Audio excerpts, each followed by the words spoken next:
If you've ever thought school bullying was just a few mean jokes in the hallway, then you've never stood in the middle of Redwood Ridge High on a Monday morning when the fluorescent lights bleach every face, and the whole room feels like it's waiting for a show. At that school, nobody says it out loud, but everyone understands. On certain days, one student gets chosen as the target, so the crowd can feel safe by standing on the strong side. And today, the name whispered with smirks and sideways glances was Amaya Brooks, 17. Amaya was the kind of student any teacher would want if they actually wanted to teach. She was smart, quiet, always on time with her work, and she had a strange habit. When people tried to provoke her, she didn't answer with tears or shouting. She just stayed silent. Not because she was weak, because she had learned to protect her dignity the way people protect their breath, lose it, and you choke. But at Redwood Ridge High, Amaya's dignity was exactly what made certain people uncomfortable. The bell had barely stopped ringing when Ms. Caldwell, the history teacher, walked in like a cold draft. Her heels clicked across the floor, steady as nails sealing a coffin. She didn't need a gradebook to know who she planned to teach today. Amaya, Ms. Caldwell called, her voice swept but sharp underneath. "Stand up." Amaya rose. Back straight. Eyes forward. The class went quiet in that terrifying way, like a horror movie moment right before someone opens the door they shouldn't. Last week's essay, Ms. Caldwell waved the paper like evidence. "Who wrote this for you?" A laugh burst from the back of the room, then more. Like sparks finding dry grass, Amaya swallowed. "I wrote it myself." Ms. Caldwell stepped closer, leaning in, perfume heavy as if it could hide the stink of cruelty. "A student like you wrote this? Or were you given special treatment? You know what I mean?" She never said the ugly word directly, but everyone understood. Because Redwood Ridge High was trained in that kind of language, sentences that aren't openly obscene, yet still make you feel smaller. Amaya didn't shake. She just heard a thin ringing in her ears, like a string pulled too tight. "Sit down," Ms. Caldwell said, turning away quickly, as if standing near Amaya for one extra second offended her. Class dragged on through dry pages, and Amaya forced herself to focus on one thing. Don't look toward the right side row, where Blake Crane lounged like a young king. Blake was the school's golden boy football captain, grades polished enough for a good transcript. And most importantly, the son of Mayor Dalton Crane. Beside Blake sat Carter Vance, always holding his phone like a weapon. Carter didn't need to throw punches. He recorded, edited, posted, and turned other people's pain into entertainment. Lunch arrived like a delayed sentence. The cafeteria was packed, loud, smelling of fries and ketchup, trays clanging like metal applause. Amaya carried her tray, searching for her usual corner by the window. She had barely set it down when Blake's voice rang out behind her, loud enough for everyone to hear. "Hey, look, Miss Scholarship is here." Amaya didn't turn around. She had learned that reacting could be a gift to bullies. But Blake liked gifts, and he preferred taking them. He stepped in close, pretending to slip. Amaya's tray jerked hard. Red sauce and hot soup splashed across her blouse and down her arm. It stung, nothing severe, just enough to shock her, just enough to make the crowd laugh. Carter's phone was already raised, framing it neatly, as if rehearsed. "Oh wow," Carter gasped theatrically. "A masterpiece." Laughter exploded.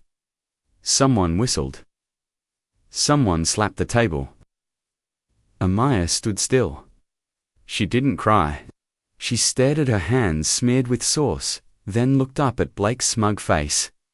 Blake leaned in and spoke low, quiet, but close enough that Carter's mic could catch it if he wanted. "You should know your place.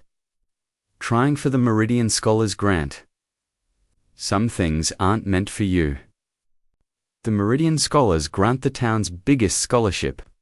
For Amaya, it was a door out of Redwood Ridge, out of these walls, out of these eyes. For Blake, it was something that belonged to the right people. Amaya went to the bathroom, rinsed her hands, tried to clean her blouse. Cold water ran over her skin, but nothing was colder than the feeling of being laughed at by an entire room. After school, she walked home beneath trees, shedding gold leaves. A small house with a low porch and a pot of bougainvillea by the door. Inside, soft coughing sounded her grandmother, Elise, fragile but warm, the one place Amaya still felt safe. "You're home," Grandma Elise said with a weak smile. "How was school today?" Amaya opened her mouth and shut it again. She didn't want Grandma to worry. Elise was already too tired. "It was fine," Amaya said, light as falling leaves. Elise studied her old eyes that saw what young people think they can hide, but she only nodded. That night, after Elise fell asleep, Amaya sat alone at the kitchen table. A yellow lamp glowed over a small wooden box on the shelf where a few of her mother's keepsakes were stored. Her phone buzzed. The name on the screen. Judge Everett Cole. Father Amaya answered. "Dad?" His voice was deep, exhausted, but warm, like an old blanket. "My girl, was today okay?" Just that one question made Amaya's throat tighten, but she kept her tone steady. "I'm okay." A pause. Then his voice softened, as if he heard everything she didn't say. "You don't have to be strong alone. You hear me? I know you've been carrying too much." Amaya gripped the phone. I just want to study. I just want peace. I'll come home soon," he promised. "And there's something I want to send you?" The next day, a package arrived, a neatly folded white dress. Not expensive. Just clean, simple, carefully kept hand. Carrying a faint scent so familiar it nearly broke her. Her mother. Inside was a small note in her father's handwriting. "Your mother used to say, 'They can take many things from you, but they don't get to take your dignity. When you wear this dress, remember, you are her daughter and you are the daughter of truth.'" Amaya stared at the dress for a long time. Her heart wasn't racing with fear. It was racing with a decision. Outside, Redwood Ridge still looked peaceful. But Amaya knew, at school, they wouldn't stop, and neither would she. The next morning, Amaya wore the white dress.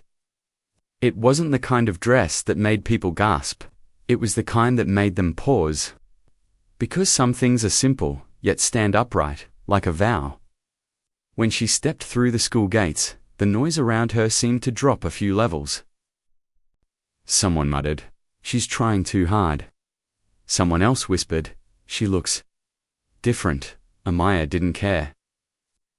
She just felt the soft fabric against her skin. Like her mother's hand resting on her shoulder, reminding her not to lower her head. In the hallway, Blake was leaning against the locker, as if he'd been waiting. Carter stood beside him with his phone ready, battery full. Blake's eyes dragged over the dress. "Ooh," Blake grinned. "Princess came to the ball today." Amaya walked past without replying. Blake stepped into her path, voice low. "You think wearing that makes people respect you? You're just making me want to tear it more." The air tightened. But Amaya didn't back up. She looked him straight in the eye. "You can do whatever you want," Amaya said evenly. "But you can't make me become someone like you." Blake froze for half a second, then his smile turned cold. "Good. I like this game." History class began. Ms. Caldwell walked in, looked Amaya up and down, then smirked like she'd found an easy toy to crush. "Oh," she said loudly, "we've got a fashion show in here today." The class laughed. Ms. Caldwell strolled down the aisle and stopped at Amaya's desk. "What do you think you're proving?" Amaya answered softly. "I'm just wearing my own clothes." "No," Ms. Caldwell snapped. "You're provoking people," Amaya understood. In the minds of people like her, the victim simply existing is provocation. At break, a slip of paper appeared inside Amaya's book. Go to room A109. Something about your grandma. Something about your grandma. Amaya's heart jolted. Grandma Elise. Cold crept down her spine. They knew about her. She moved fast through the hall toward an old wing where few people walked. The door to A109 was half open.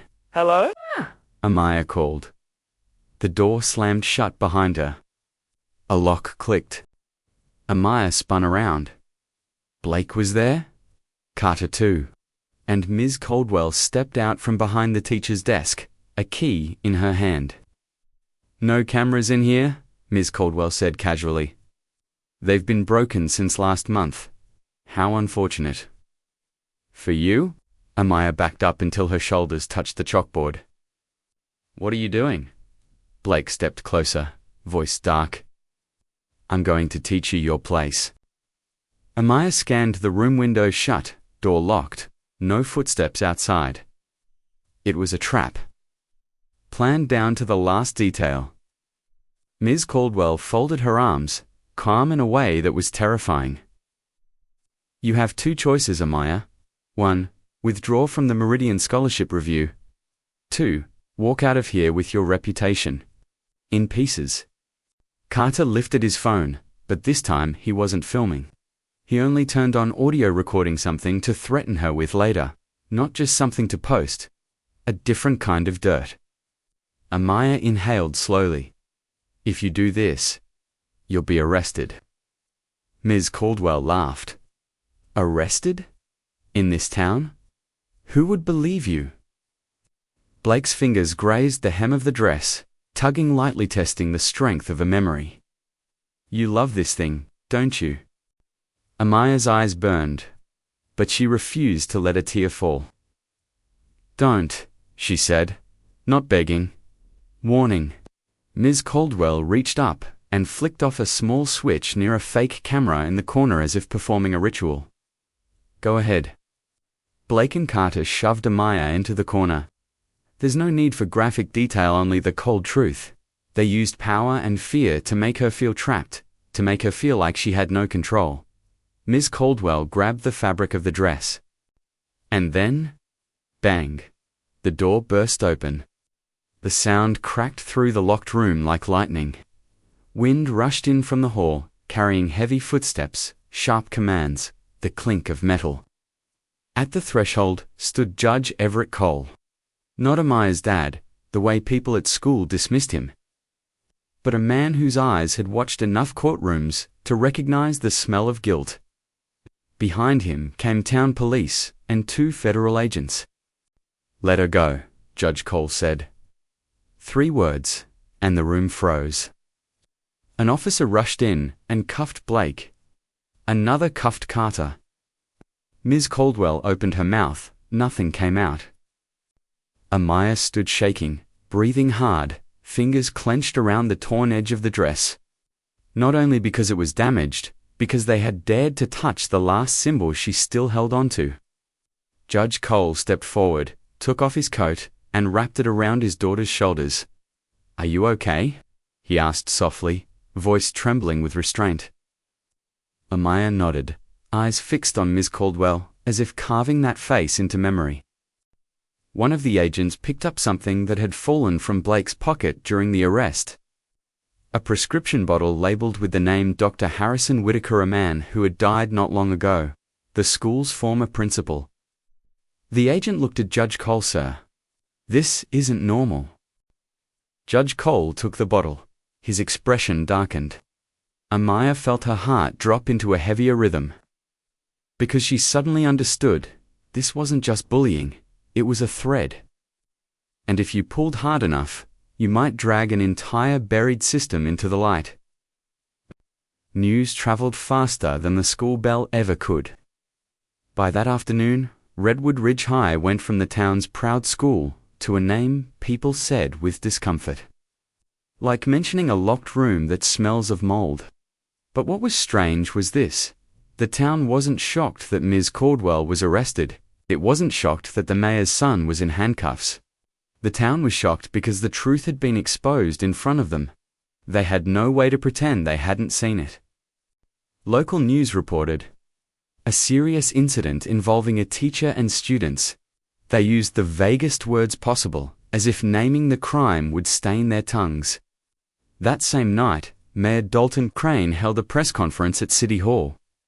He stood at the microphone with a grim face and a voice full of practiced sorrow like a model father.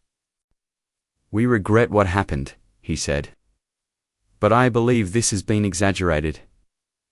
My son is a good student, and the Cole family may be using their influence for personal revenge." It was a punch thrown into the air, no bruises on skin, but it stole breath.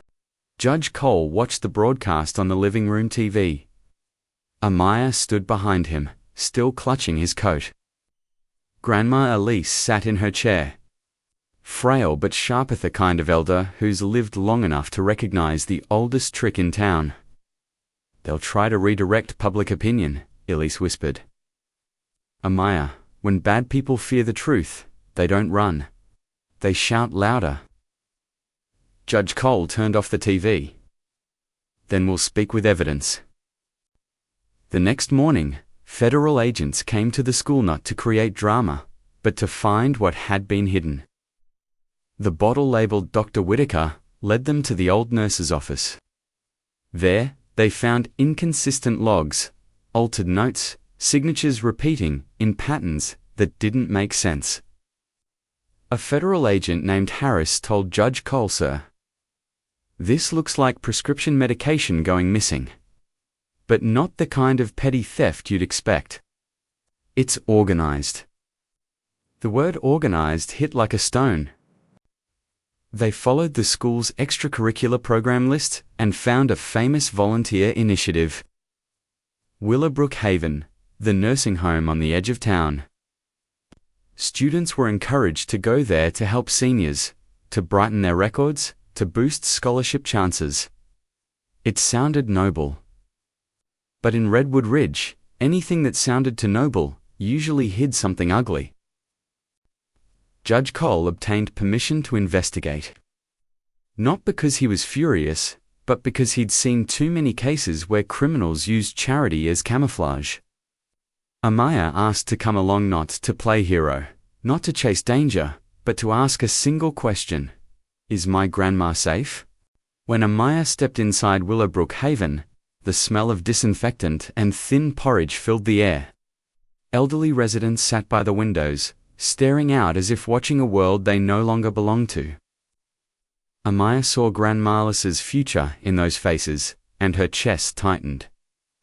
At the nurse's station stood a woman with tightly pinned hair and a smile that was almost too perfect.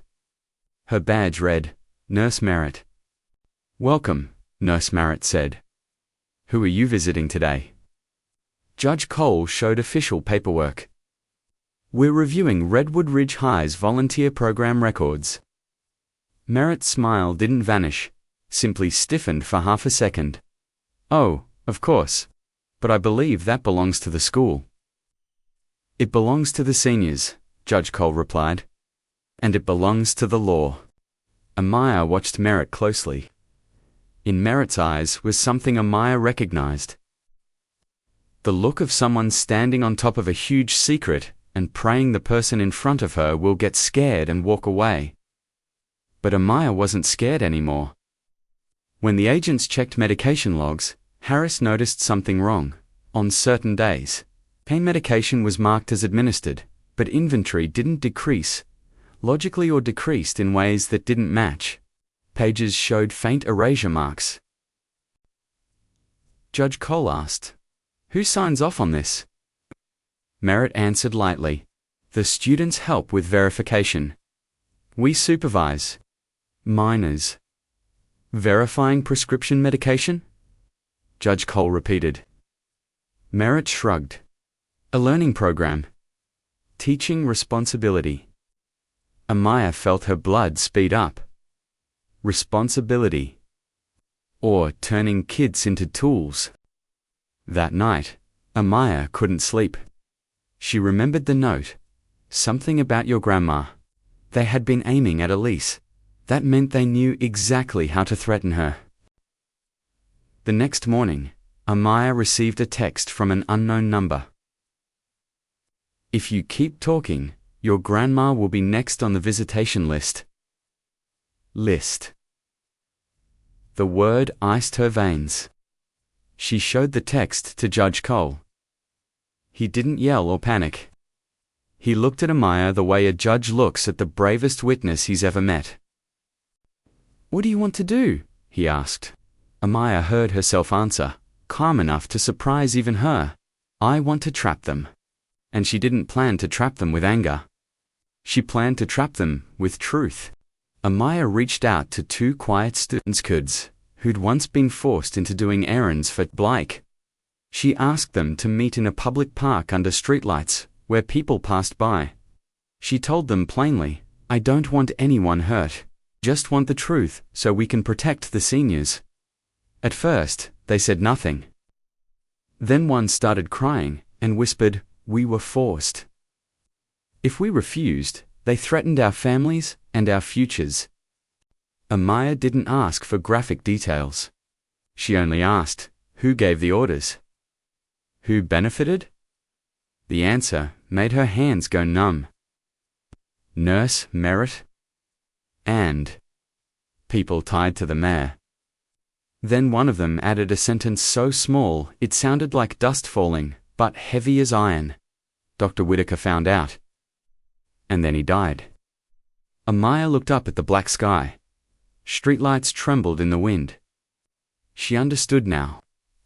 In Redwood Ridge, some people didn't just want to steal a scholarship. They wanted to steal the silence of the elderly, steal the voices of the weak. And if anyone tried to speak up, they were willing to make that person disappear. Amaya went home and watched Grandma Elise sleeping. She didn't allow herself to shake. Because from this moment on, this was no longer the story of a girl being bullied. This was the story of a town being exposed. Judge Cole requested a court order to exhume Dr. Harrison Whitaker, the former principal. That decision was like poking a hornet's nest. A town can tolerate a school scandal, but it can't tolerate someone digging up what it's already buried. The news spread, and social media erupted, opinions swarming like birds. Some supported him, finally, someone brave. Some cursed, the Coles are stirring chaos for attention. Some threatened openly, stay quiet if you don't want consequences. Amaya read the comments like reading weather before a storm. She didn't respond. She saved them, screenshot them, and sent them to Agent Harris. Evidence wasn't only in medicine logs. It was in the confidence criminals had thinking fear would keep everyone silent. On the day of the exhumation, the sky was grey. Wind moved through the cemetery like whispers from people forgotten too easily. Judge Cole stood still, hands in his pockets, eyes fixed on the coffin being lifted. Days later, the autopsy results arrived like a blade cutting through the town's carefully rehearsed piece. Dr. Whitaker had not died naturally, as officially stated. There were signs of a lethal overdose of sedative medication, linked to the same medication batch associated with the school's old medical supply. Agent Harris placed the report on the table and spoke slowly. "Sir, this is no longer administrative misconduct. This is a crime." Judge Cole closed his eyes for a moment. He had handled countless cases, but when corruption crawls into a school where children should learn right from wrong, it carries a special smell: betrayal. Amaya sat across from him, staring at the report. Part of her wanted to scream. Another part felt frozen numb. She thought of Ms. Caldwell, of Blake, of Mayor Dalton Crane. And she thought of Grandma Illisan, elderly woman who only wanted a quiet life, now turned into a target. Meanwhile, Redwood Ridge High tried to clean its image. The current administrator, Principal Vaughan, released a long statement about full cooperation and student safety. But in the hallways, teachers whispered, "Don't get involved." Some students avoided Amaya, like she was trouble. Amaya understood. Truth doesn't only frighten the guilty. It also frightens ordinary people because it forces them to choose a side. One afternoon, Amaya came home to find an envelope with no sender. Inside was a photo of Grandma Elise at the nursing home taken from a distance, like surveillance. And one sentence: "Don't make yourself a hero." Amaya handed it to Judge Cole. He studied it for a long time, then said, "You're not a hero. You're just someone who refuses to stay silent." And that might be what scares them most. That night, Grandma Elise called Amaya over, her voice thin. "I used to think silence was how we survive. But I'm old now. I don't want you living inside fear." Amaya sat beside her. Elise took her hand-bony fingers, yet warm. "If you have to go all the way," Elise whispered, "remember, you won't go alone." Good people can be slow. But they come. A few days later, police and federal agents prepared to raid the school for an old ledger Ms. Caldwell had kept in a storage classroom. They suspected it held volunteer rosters, schedules, signatures, links, strong enough to build a real case. Amaya heard, and her heart began to race. The evidence was close. But at the same time, a bad feeling clung to her like a shadow. If the person at the top really was the mayor, they wouldn't let that ledger leave the building. The night before the raid, Amaya couldn't sleep. She stared at the white dress, now torn, roughly stitched with plain thread. She whispered, as if speaking to her mother, "If I'm afraid, I lose. But if I speak, I might save someone else." Outside, the wind strengthened. Far away toward the school night looked thick, as if holding its breath. And the next morning, as police vehicles reached the school gates, before sirens could fully rise, a column of black smoke was already curling up from the old wing. Someone had set the building on fire. The fire didn't erupt like a movie explosion. It started quietly, smoke and a bitter smell creeping into the air before flames truly showed themselves. When officers ran into the old wing, smoke was already flooding the hallway, eyes burning. The fire alarm screaming like a warning no one could ignore. "The ledger!" Agent Harris shouted. "Storage room now!" Judge Cole arrived moments later, coat flaring as he ran. He didn't allow himself to panic, but when he saw the smoke, his gaze hardened. This was the act of someone desperate. Amaya stood outside the fence, ordered to stay back. She heard the chaos, saw students rushing out, saw teachers shouting names. The school already, a kind of arena, had become a burning box. Then Amaya saw a figure staggering near the back exit of the storage corridor. An older woman, grey-haired, in a worn coat, coughing hard, eyes wide with fear. No one noticed. Everyone was too busy saving themselves. She collapsed. For a second, Amaya froze. Logic screamed, "Don't go in." But her heart, after everything she'd endured, refused to harden.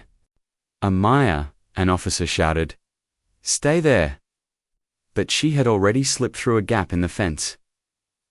Smoke clawed at her lungs. Tears streamed, not fear, just smoke. She lifted her shirt over her nose, followed the wall so she wouldn't lose direction. One thought pounded inside her skull. Save her. She reached the woman near the storage door, dropped to her knees. "Ma'am, can you hear me?" The woman's eyes fluttered open. She coughed, lips trembling. I shouldn't be here." Amaya helped her up, placed the woman's arm over her shoulder, and guided her forward. The woman was light, yet heavy with terror. As they moved toward clearer air, the woman suddenly gripped Amaya's hand like a lifeline. "You're Amaya?" she rasped. You? Amaya blinked. Yes. Do you know me? Below me the woman's face twisted into a painful smile. I'm Ms. Caldwell's mother. The words hit Amaya's chest like a stone. The mother of the woman who had tried to break her. But right now, she was simply an elderly person, afraid of dying. Amaya pushed onward, until they reached the courtyard. Firefighters surged in. An officer grabbed Amaya's arm, furious and shaking. Are you out of your mind? You could have died. Amaya couldn't answer. She looked at the older woman, Ms. Caldwell's mother, being seated, still coughing. The woman stared at Amaya as if looking at something she couldn't understand. Why would the victim save someone connected to her tormentor? The woman reached into her coat pocket with trembling fingers and pulled out a small black external drive, wrapped in plastic. Take this, she whispered. I can't live with it anymore. My daughter? She went too far. And Crane. Crane is the one who ordered it. Amaya's breaths caught. What is this? Proof, the woman said, eyes wet. Lists, transfers, and a video? I hid it. I thought I was protecting my child. But I was only helping the wrong thing survive. Amaya took the drive. It was light yet it felt like holding a bomb made of truth. Judge Cole rushed over, saw Amaya, his face draining. Are you okay? Amaya lifted the drive. Dad, she gave me this. Judge Cole looked at the woman, then at the drive in Amaya's hand. He understood instantly. This was the living evidence they never expected. While firefighters fought the flames, Agent Harris carried the drive to their temporary office. They didn't open it recklessly. They secured, cloned, and verified it properly, because men like Mayor Dalton Crane waited for one small mistake to flip the story. That night, Amaya sat at home, hands still trembling from smoke, and the thought, I saved my tormentor's mother. She didn't feel noble. She only knew that if she became cold too, then they won. Her phone buzzed. A message from Agent Harris. We viewed the video. Tomorrow, the town won't be the same. Amaya read it, her heart thundering. Outside, Redwood Ridge's sky was dark as ink, like a curtain about to be ripped open.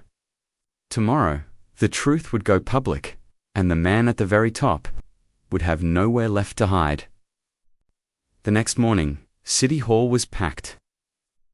Not because the town suddenly loved politics, but because Mayor Dalton Crane had called everyone in to explain, to reassure, to play the victim before the truth could speak for itself. He stood on the stage with the town flag behind him and the slogan, Unity and Pride. Today, those words sounded like a cruel joke. We are under attack by misinformation, Dalton Crane declared. Certain individuals want to destroy our town's reputation. They're using a school incident to spin a filthy story. His eyes swept across the crowd and stopped on Judge Cole and Amaya standing below. He smiled the smile of a man who believed he always won. The Cole family, he continued, has abused influence for political revenge. Yesterday's fire may have been staged to cover their own tracks. Murmurs rose. Some nodded. Some looked confused. Lies are always easier when they're coded in confidence. Judge Cole stepped forward. He didn't shove, didn't fight for the microphone. He simply waited until the mayor finished. When Dalton Crane ended with, I love this town, and I will protect it, scattered applause followed. Judge Cole took the microphone. The mayor said one thing correctly. Cole began calmly. This town deserves protection. The room quieted, but not by hiding crimes. Dalton Crane's brow tightened. You're slandering me? Judge Cole nodded to Agent Harris. Harris signaled. A large screen behind the stage turned on something the mayor clearly hadn't known was prepared. Before you watch, Judge Cole said, Understand this. We're not showing this for shock. We're showing it to end silence. The screen lit up. The video wasn't long. It was a bit shaky, but it was clear enough for the whole town to see. Dalton Crane in a room, handing a folder to Ms. Caldwell. His voice was cold and certain. You know what to do? Whitaker started asking questions. I don't want any more heroes in that school, Ms. Caldwell asked. And your boy? The scholarship. Dalton Crane gave a thin laugh. The scholarship is the surface. Keep Amaya quiet. Those seniors at Willowbrook, they don't have voices anyone listens to. A shocked sound rippled through the crowd. People covered their mouths. Phones slipped from hands. Families with loved ones at Willowbrook stared as if the floor had dropped away. Dalton Crane stumbled back, his face going pale. Fake, he shouted. Idiot! Manufactured! Agent Harris stepped up. We verified the original metadata, timestamps, storage source, and chain of custody. This is authentic. Dalton Crane turned toward the sheriff. Sheriff Brooks's, if begging for rescue. But Sheriff Brooks, a man who had stayed silent far too long, looked straight at the mayor and said, Dalton Crane, you are under arrest for suspected involvement in prescription theft, witness intimidation, and obstruction of justice. The click of handcuffs echoed. For a moment, no one breathed. Then the room erupted not in violence, but in voices. Outrage from people who felt betrayed. Crying from families of seniors. Anger from citizens who had believed. Amaya stood frozen, hands cold. She didn't feel joy. She felt a war-cracking one the town had called power. Judge Cole turned and looked at his daughter. Are you ready? He asked quietly. Amaya swallowed. For the trial? He nodded yes. Because today is only the start. They'll try to break you again with words, with public opinion, with lawyers. Amaya stared at the stage where Dalton Crane was being led away. The mayor twisted back and screamed, You'll pay for this, Amaya! Amaya didn't answer. She simply held his gaze like staring at a monster finally dragged into daylight. And she knew the trial ahead wouldn't only judge the mayor. It would judge the town's silence. When the trial began, the air was cold. The courthouse was packed with reporters, townspeople, and faces Amaya had never seen in school, people who once didn't care, now desperate to witness the truth. Amaya sat in the witness area, hands resting on her lap so no one could see them tremble. Grandma Elise sat behind her, wrapped in a thick scarf, eyes locked on her granddaughter. Judge Cole wasn't on the bench today. He stepped back to avoid conflict of roles. Here, he was only a father, standing beside the family's attorney. Across the room, Dalton Crane sat upright in a dark suit, calm as if this were a meeting. Blake sat a few rows away, eyes down, no trace of his old king posture. Carter kept glancing around like he was searching for an exit. Dalton Crane's lawyer stood and announced, Witness Amaya Brooks secretly recorded people, staged events, and has personal resentment. She is not credible. The old strategy. If you can't erase the evidence, smear the person holding it. Amaya's chest tightened, but she remembered her father's warning. They'll try to break you with words. And she remembered Grandma Lisa's hand. You're not alone. When it was Amaya's turn, the courtroom fell silent. Some looked at her like a symbol. Others looked at her like a problem. She held the microphone, voice steady. I didn't want to become famous. I just wanted to go to school. The opposing lawyer cut in. Then why did you record secretly? Amaya looked straight ahead. Because when I spoke, no one believed me. When I stayed silent, they hurt other people. I recorded to protect the seniors. To protect my grandmother. The lawyer sneered. You're playing the victim. Amaya answered. I'm not playing anything. I'm telling what happened. She testified without exaggeration, without theatrics. She described the locked classroom, Ms. Caldwell's abuse of power. The way the volunteer program was twisted into a tool. She described the surveillance photo of her grandmother. She described the external drive handed over in smoke and fear. The room felt heavy as stone. Then Blake was called. He walked slowly to the stand, eyes red. Dalton Crane stared at his son with a command in his gaze. Stay quiet. But Blake, maybe for the first time in his life, didn't obey. I'm sorry, Blake said, voice rough, to Amaya, to the seniors, to myself. Dalton Crane's lawyer jumped up. Objection. This witness is being pressured. Blake turned and looked at his father. No one is pressuring me. I'm tired. I'm tired of living inside your dirt. Gasps broke out. Dalton Crane's face tightened. Blake admitted that the Meridian Scholarship was used as a cover to legitimize records. That funding was tied to dirty money. And that when Dr. Whitaker started suspecting something, he was silenced. Then Blake said something that made people cry. I used to think old people didn't matter. I laughed when they couldn't remember my name. But my grandma, she's at Willowbrook too. And I did the cruelest thing. Behind Amaya, Grandma Elise wept quietly. Amaya closed her eyes, breathing through the ache. Pain didn't disappear, but the truth was finally being spoken aloud. At last, the judge delivered the verdict. Dalton Crane, convicted of serious crimes, sentenced harshly, assets seized to fund compensation and community restoration. Ms. Caldwell, sentenced to a long prison term for abuse of authority and conspiracy. Nurse Merritt and associated links, prosecuted under the law. Blake received reduced consequences due to cooperation. Ordered into therapy and community service, no reward, but a supervised chance to repair what he could. When the gavel struck, the sound rang like an ending to the era when Redwood Ridge called crimes private matters. Amaya stepped out of the courthouse. The air was still cold, but sunlight slipped through thin clouds.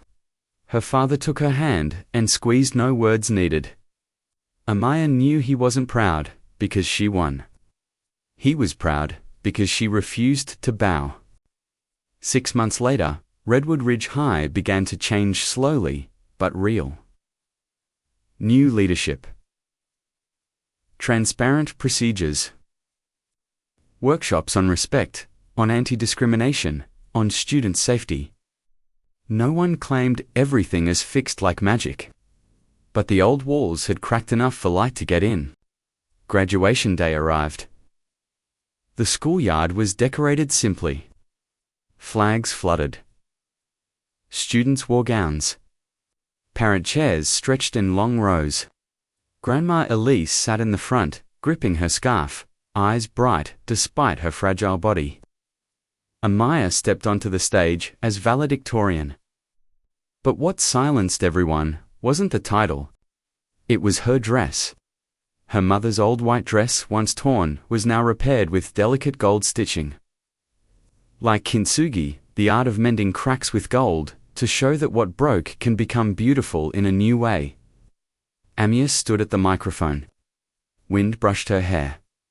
She looked out over the crowd, those who once laughed, those who stayed silent, those who doubted, and those who believed. She spoke, clear and steady. Someone once tried to tear my dignity. But dignity isn't fabric. It can't be ripped unless you let go of it yourself. The school fell into a breathless quiet. I learned that truth can come late, Amaya continued. But with enough courage and enough evidence, it can turn an entire system upside down. Her eyes found Grandma Elise. Elise was crying this time, not from pain, but from pride. And if you're watching this story, Amaya said, as if speaking to people far beyond the school, those who had been bullied. Silenced, pushed down, remember. You are not invisible. You are not alone. And you do not have to stay silent forever. Applause surged like a wave. Not polite applause, real applause from people waking up after a long sleep. When the ceremony ended, Amaya stepped down and hugged Grandma Elise tightly. Elise whispered, "See? Good people can be slow. But they come." Amaya looked up at the blue sky. She didn't forget the dark days, but she refused to let them swallow her. Because some stories begin with tears, pass through fire, and end in light. And if you keep only one thing from all of it, keep this. Truth can burn secrets down. But it can also warm the people who have been cold for far too long.